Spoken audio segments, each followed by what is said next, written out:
नमस्कार दोस्तों। आज हम मुंशी प्रेमचंद द्वारा लिखित कहानी नमक का दारोगा प्रस्तुत कर रहे हैं। तो आइए कहानी शुरू करते हैं। जब नमक का नया विभाग बना और इसके उपयोग करने का निषेध हो गया तो लोग चोरी छिपे इसका व्यापार करने लगे। अनेक प्रकार के छल प्रपंचों का सूत्रपात हुआ। कोई घूस से काम निकालता था तो कोई चालाकी से। अधिकारियों के जैसे पौ बारह थे। पटवारीगिरी का सर्वसम्मानित पद भी छोड़ छोड़कर लोग इस विभाग की बरकंदाजी करते थे। इसके दारोगा पद के लिए तो वकीलों का भी जी ललचाता था। यह वह समय था जब भारत में अंग्रेजों का शासन था। यह कहानी वंशीधर की है, जो कि एक पढ़ा लिखा नौजवान था और रोजगार की खोज में था। उनके पिता एक अनुभवी पुरुष थे। एक दिन वह उसे समझाने लगे, बेटा, घर की दुर्दशा देख रहे हो। ऋण के बोझ से दबे हुए हैं। बहनें भी हैं तुम्हारी, वे घास फूस की तरह बढ़ती चली जाती हैं। भाई, मैं तो अब कगारे पर का वृक्ष हो रहा हूं, ना मालूम कब गिर पड़ूं। आगे तो तुम ही घर के मालिक हो। नौकरी में ओहदे की ओर ध्यान मत देना, ये तो पीर का मजार है। हमेशा नजरें चढ़ावे और चादर पर रखनी चाहिए। बेटा, तुम कुछ ऐसा काम ढूंढना जहां कुछ ऊपरी आय भी हो।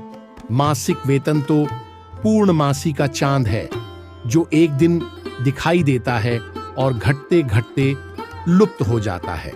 लेकिन ऊपरी आय एक बहता हुआ स्रोत है, जिससे सदैव प्यास बुझती है।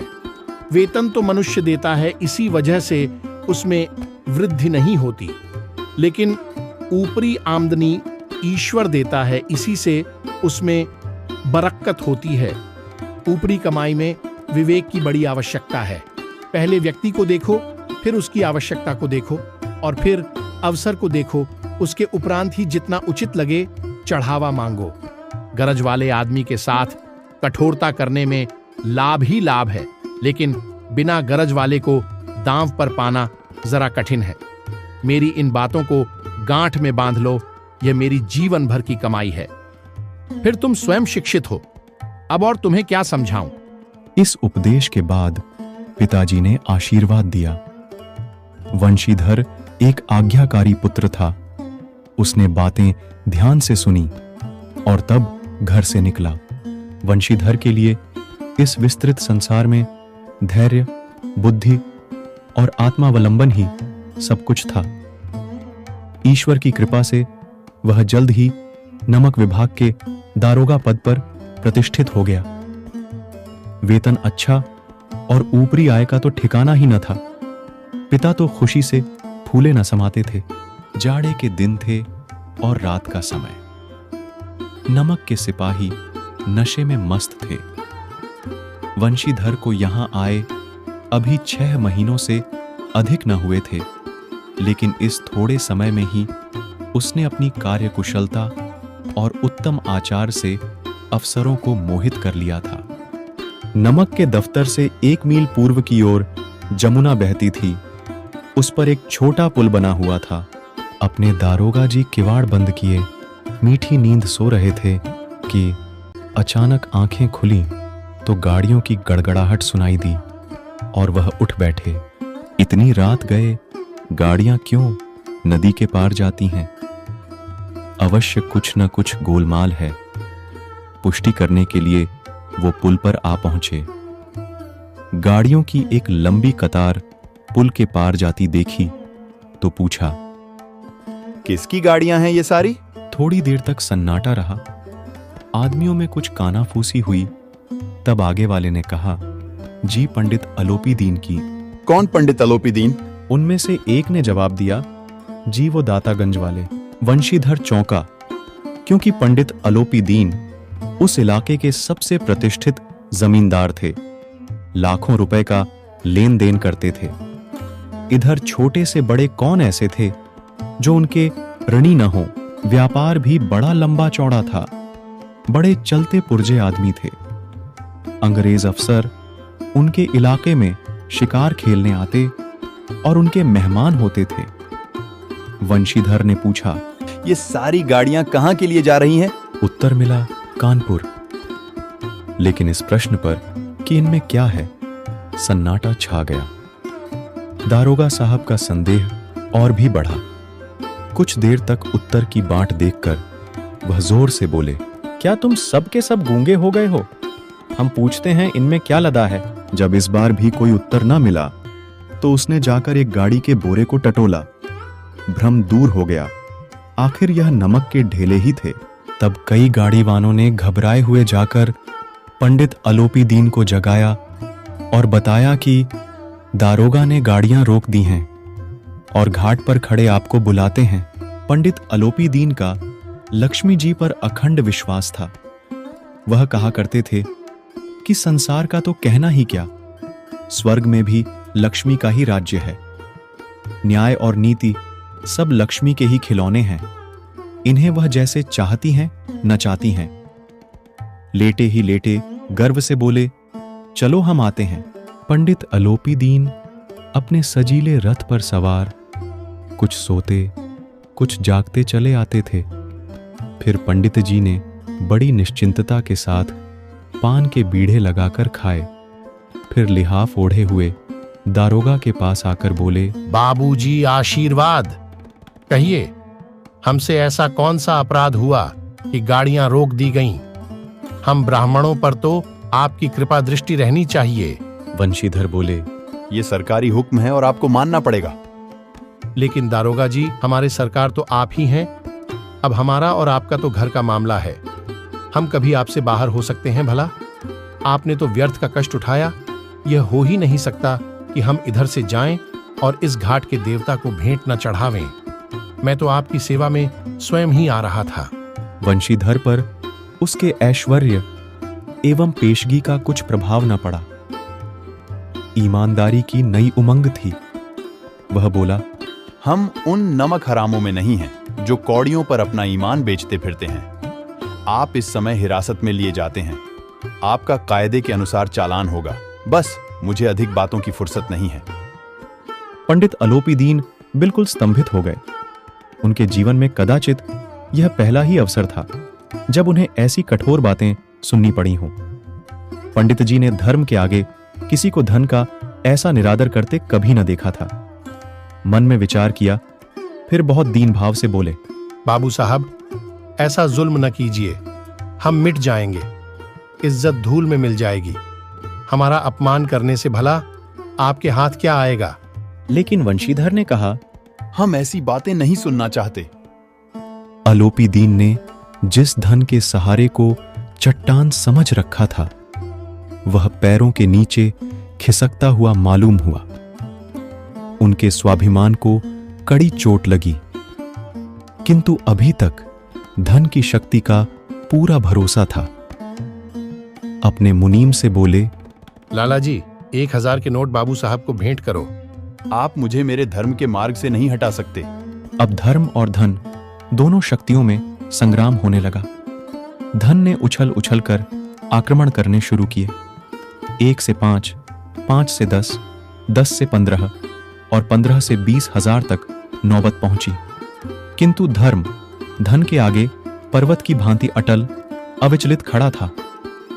अलोपी दीन निराश होकर बोले, बस दारोगा जी, अब इससे अधिक मेरा साहस नहीं है। आगे आपको अधिकार है। तभी वंशीधर ने सैनिक को आज्ञा दी कि पंडित जी को हिरासत में ले लो। लेकिन तभी पंडित जी घबराकर अत्यंत दीनता से बोले, बाबू साहब, ईश्वर के लिए मुझ पर दया कीजिए। मैं 25,000 पर निपटारा करने को तैयार हूं। पंडित जी रकम बढ़ाते बढ़ाते 30,000 पर और फिर 40,000 तक पहुंच गए। पर दारोगा जी पर इसका तनिक भी असर नहीं पड़ा और अपने सैनिक को फिर से बोले, कदाचित नहीं, 40 लाख पर भी असंभव है। बदलू सिंह, इस आदमी को हिरासत में ले लो। अब मैं एक शब्द भी नहीं सुनना चाहता। धर्म ने धन को पैरों तले कुचल डाला।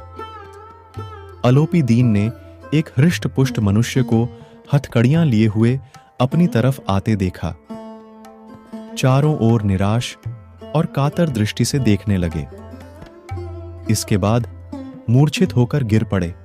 सवेरे होते ही जिसे देखिए, बालक से लेकर वृद्ध तक, सबके मुंह से यही बात सुनाई देती थी। जिसे देखिए वही पंडित जी के इस व्यवहार पर टीका टिप्पणी कर रहा था। निंदा की बौछारें हो रही थीं, मानो संसार से अब पापी का पाप कट गया। पानी को दूध के नाम से बेचने वाला ग्वाला, कल्पित रोजनामचे भरने वाले अधिकारी वर्ग, रेल में बिना टिकट सफर करने वाले बाबू लोग, जाली दस्तावेज बनाने वाले सेठ, यह सब के सब अपने को देवता समझ मुंह चला रहे थे। जब दूसरे दिन पंडित अलोपी दीन अभियुक्त होकर कांस्टेबलों के साथ हाथों में हथकड़ियां, लज्जा से गर्दन झुकाए अदालत की तरफ चले, तो सारे लोगों में हलचल मच गई। किंतु अदालत में पहुंचने भर की देर थी। पंडित अलोपी दीन तो इस अगाध वन के सिंह थे। अधिकारी वर्ग उनके भक्त, अमले उनके सेवक, वकील मुखातार उनके आज्ञापालक और अर्दली, चपरासी तथा चौकीदार तो उनके बिना मोल के गुलाम थे।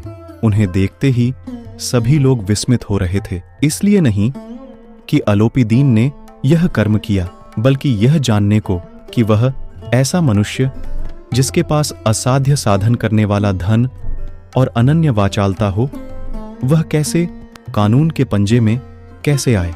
बड़ी तत्परता से इस आक्रमण को रोकने के निमित्त वकीलों की एक सेना तैयार की गई थी। न्याय के मैदान में धर्म और धन में युद्ध ठन गया। वंशीधर भी चुपचाप खड़े थे, यहां तक कि वह न्याय का दरबार था, पर वंशीधर को न्याय भी विपक्ष की ओर कुछ झुका हुआ दीख पड़ता था। मुकदमा चला और शीघ्र ही समाप्त हो गया। डिप्टी मजिस्ट्रेट ने अपनी तजवीज में लिखा, पंडित अलोपी दीन के विरुद्ध दिए गए प्रमाण निर्मूल और भ्रमात्मक हैं। वह एक बड़े आदर्श आदमी हैं। यद्यपि नमक के दरोगा वंशीधर का अधिक दोष नहीं है, लेकिन यह बड़े खेद की बात है कि उसकी उद्दंडता और विचारहीनता के कारण एक भले सज्जन को कष्ट झेलना पड़ा। हम प्रसन्न हैं कि वह अपने काम में सजग और सचेत रहता है। मुकदमा खत्म होने पर पंडित अलोपी दीन मुस्कुराते हुए बाहर निकले।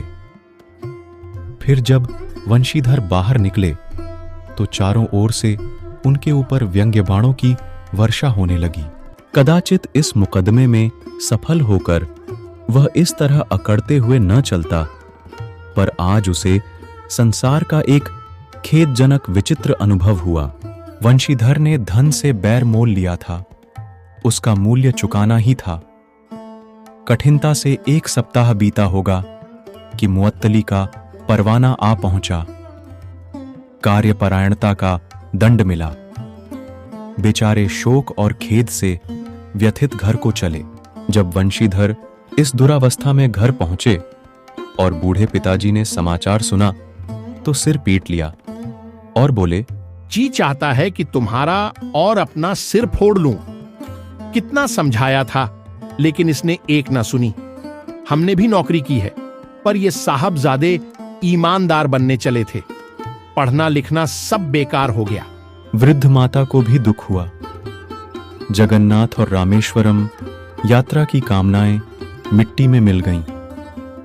पत्नी ने कई दिनों तक सीधे मुंह बात तक नहीं की। इसी प्रकार 1 सप्ताह बीत गया। सांध्य का समय था। बूढ़े पिता बैठे बैठे राम नाम की माला जप रहे थे। इसी समय उनके द्वार पर सजा हुआ रथ आकर रुका। पिताजी अगवानी को दौड़े। देखा तो पंडित अलोपी दीन हैं। झुककर दंडवत किया और लल्लो चप्पो की बातें करने लगे। हमारा भाग्य उदय हुआ महाराज, जो आपके चरण इस द्वार पर आए। आप हमारे पूज्य देवता हैं। अब हम आपको कौन सा मुंह दिखावें? मुंह में तो कालिख लगी हुई है, किंतु क्या करें, लड़का अभागा कपूत है, नहीं तो आपसे क्या मुंह छिपाना पड़ता। ईश्वर चाहे निस्संतान रखे, पर ऐसी संतान न दे। अलोपीदीन ने कहा, नहीं भाई साहब, ऐसा न कहिए। पुरखों की कीर्ति उज्जवल करने वाले संसार में ऐसे कितने धर्मपरायण मनुष्य हैं भला, जो धर्म पर अपना सब कुछ अर्पण कर सकें। वंशीधर ने अलोपीदीन को आते देखा तो संस्कारवश उठकर स्वागत किया। समझ गए कि यह महाशय मुझे लज्जित करने और जलाने आए हैं। क्षमा प्रार्थना की चेष्टा नहीं की, पर पंडित जी की बातें सुनी तो मन का मैल मिट गया। पंडित अलोपीदीन ने वंशीधर से कहा, दरोगा जी, इसे खुशामद न समझिए। खुशामद करने के लिए मुझे इतना कष्ट उठाने की जरूरत न थी। उस रात को आपने मुझे अपने अधिकार बल से हिरासत में लिया था, किंतु आज मैं स्वेच्छा से आपकी हिरासत में आया हूं। मैंने हजारों रईस और अमीर देखे, हजारों उच्च पदाधिकारियों से काम पड़ा, किंतु परास्त किया तो आपने। मैंने सबको अपना और अपने धन का गुलाम बनाकर छोड़ दिया। आप बड़े ही उदार प्राणी हैं। मुझसे जो कुछ अविनय हुई है उसे क्षमा कीजिए।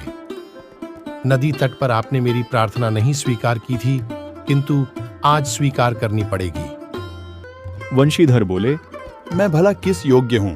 मैं किसी के क्या काम आ सकता हूं? अलोपीदीन ने एक स्टाम्प लगा हुआ पत्र निकाला और उसे वंशीधर के सामने रखकर बोले, वंशीधर जी, कृपया कर आप इस पद को स्वीकार कीजिए और अपने हस्ताक्षर कर मुझे अनुग्रहित कीजिए। वंशीधर ने उस कागज को पढ़ा तो कृतज्ञता से आंखों में आंसू भर आए। पंडित अलोपीदीन ने उनको अपनी सारी जायदाद का स्थायी मैनेजर नियुक्त किया था। 6,000 वार्षिक वेतन के साथ रोजाना खर्च अलग, सवारी के लिए घोड़ा, रहने को बंगला और नौकर चाकर मुफ्त। वंशीधर बोले, पंडित जी, मुझ में इतनी सामर्थ्य नहीं है कि आपकी उदारता की प्रशंसा कर सकूं, किंतु मैं ऐसे उच्च पद के योग्य नहीं हूं। मुझ में न विद्या है, न बुद्धि और न वह स्वभाव जो इन त्रुटियों की पूर्ति कर देता है। ऐसे महान कार्य के लिए एक बड़े मर्मज्ञ अनुभवी मनुष्य की जरूरत है। अलोपीदीन ने कलम निकाली और उसे वंशीधर के हाथ में देकर बोले, मुझे इस समय एक योग्य मनुष्य से ज्यादा एक ईमानदार की जरूरत है। न मुझे विद्वत्ता की चाह है, न अनुभव की, न कार्यकुशलता की। इन गुणों के महत्व को मैं खूब देख चुका हूं।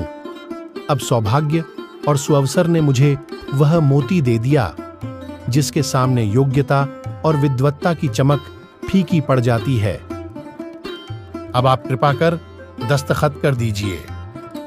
परमात्मा से यही प्रार्थना है कि वह आपको सदैव वही नदी के किनारे वाला उद्दंड, कठोर परंतु धर्मनिष्ठ दारोगा बनाए रखे। वंशीधर की आंखें डबडबा आईं। एक बार फिर पंडित जी की ओर श्रद्धा की दृष्टि से देखा और मैनेजरी के कागज पर हस्ताक्षर कर दिए। अलोपीदीन ने प्रफुल्लित होकर उन्हें गले लगा लिया और इसी के साथ कहानी समाप्त हो जाती है। दोस्तों, जिन्होंने हमारे चैनल को सब्सक्राइब कर रखा है उन्हें दिल से धन्यवाद, और जिन्होंने नहीं किया है एवं प्रस्तुति अच्छी लगी हो तो आप भी लाइक और सब्सक्राइब कर लें। आपका सिंगल लाइक भी हमें ऐसे वीडियो बनाने का प्रोत्साहन देता है। धन्यवाद।